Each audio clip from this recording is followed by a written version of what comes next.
بسم اللہ الرحمن الرحیم۔ السلام علیکم ورحمۃ اللہ وبرکاتہ۔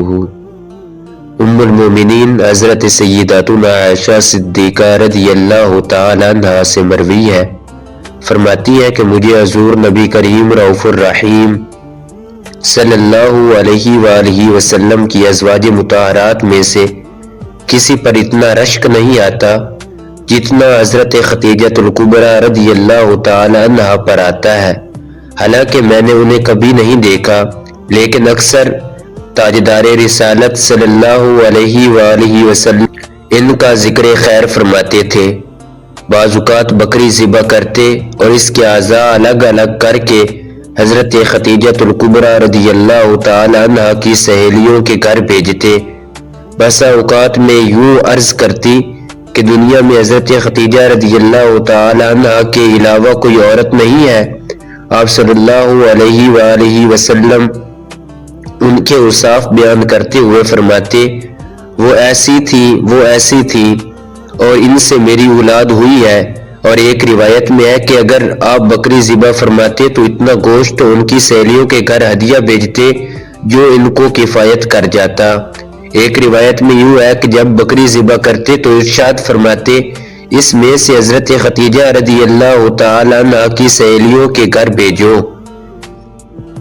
ایک روایت میں ہے کہ ام المومنین حضرت سیداتنا عائشہ صدیقہ رضی اللہ تعالی عنہا فرماتی ہیں کہ حضرت خدیجہ الکبریٰ رضی اللہ تعالی عنہا کی بہن حالہ بنت خویلد نے سرکار صلی اللہ علیہ وآلہ وسلم کی بارگاہ میں حاضر ہونے کی اجازت طلب کی تو آپ صلی اللہ علیہ وآلہ وسلم کو حضرت خدیجہ الکبریٰ رضی اللہ تعالی عنہا کا اجازت مانگنا یاد آ گیا اور خوش ہوتے ہوئے فرمایا، یا اللہ، یہ تو حالہ بنت خویلد ہے۔ حکیم الامت مفتی احمد یار خان علیہ رحمت الحنان اس حدیث پاک کے تحت فرماتے ہیں، غیرتن کا معنی ہے غیرت، اور غیرت بمعنی رشک یا غبطہ ہے۔ دینی امور میں رشک جائز ہے۔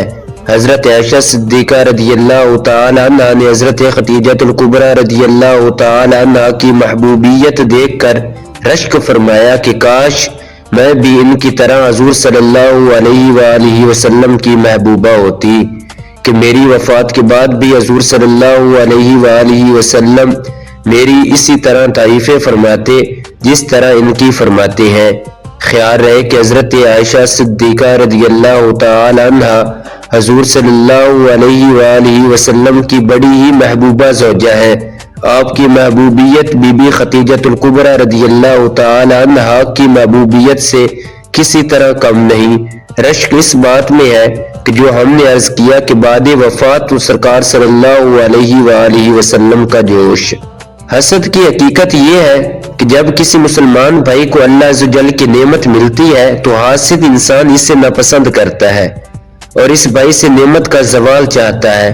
اگر وہ اپنے بھائی کو ملنے والی نعمت کو ناپسند نہیں کرتا اور نہ اس کا زوال چاہتا ہے، بلکہ وہ چاہتا ہے کہ اسے بھی ایسے ہی نعمت مل جائے تو اسے رشک کہتے ہیں۔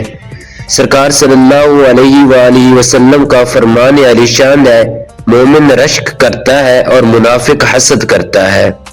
علامہ بدر الدین عینی علیہ رحمت اللہ الغنی فرماتے ہیں، ام المومنین حضرت سیداتنا عائشہ صدیقہ رضی اللہ تعالی عنہا کا یہ فرمانا کہ میں نے انہیں کبھی نہیں دیکھا، اس کا معنی یہ ہے کہ میں نے انہیں حضور صلی اللہ علیہ وآلہ وسلم کے پاس کبھی نہ دیکھا اور نہ پایا، ورنہ ام المومنین حضرت سیداتنا خدیجہ الکبریٰ رضی اللہ تعالی عنہا کو دیکھنا ممکن تھا، کیونکہ حضرت سیداتنا خدیجہ الکبریٰ رضی اللہ تعالی عنہا کی وفات کے وقت حضرت سیداتنا عائشہ صدیقہ رضی اللہ تعالی عنہا کی عمر 6 سال تھی۔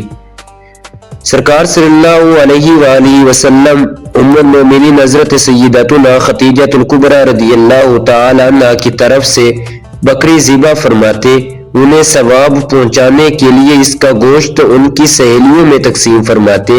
اس حدیث پاک سے چند مسئلے معلوم ہوئے۔ ایک یہ کہ میت کی طرف سے قربانی کرنا جائز ہے، دوسری یہ کہ میت کو صدقہ و خیرات کا ثواب بخشنا سنت ہے، تیسرا یہ کہ میت کے نام کا کھانا اس کے پیارے دوستوں کو دینا بہتر ہے، اس سے میت کو بہت خوشی ہوتی ہے، ایک ثواب پہنچنے کی، دوسرا اس کے دوستوں پیاروں کی امداد ہونے کی۔ بعض لوگ 11ویں کا کھانا سیدوں کو مزارات کے چڑھاوے وہاں کے مجاوروں کو دیتے ہیں۔ ان کی اصل یہ حدیث ہے کہ مجاورین اور اولاد میت کو پیارے ہوتے ہیں۔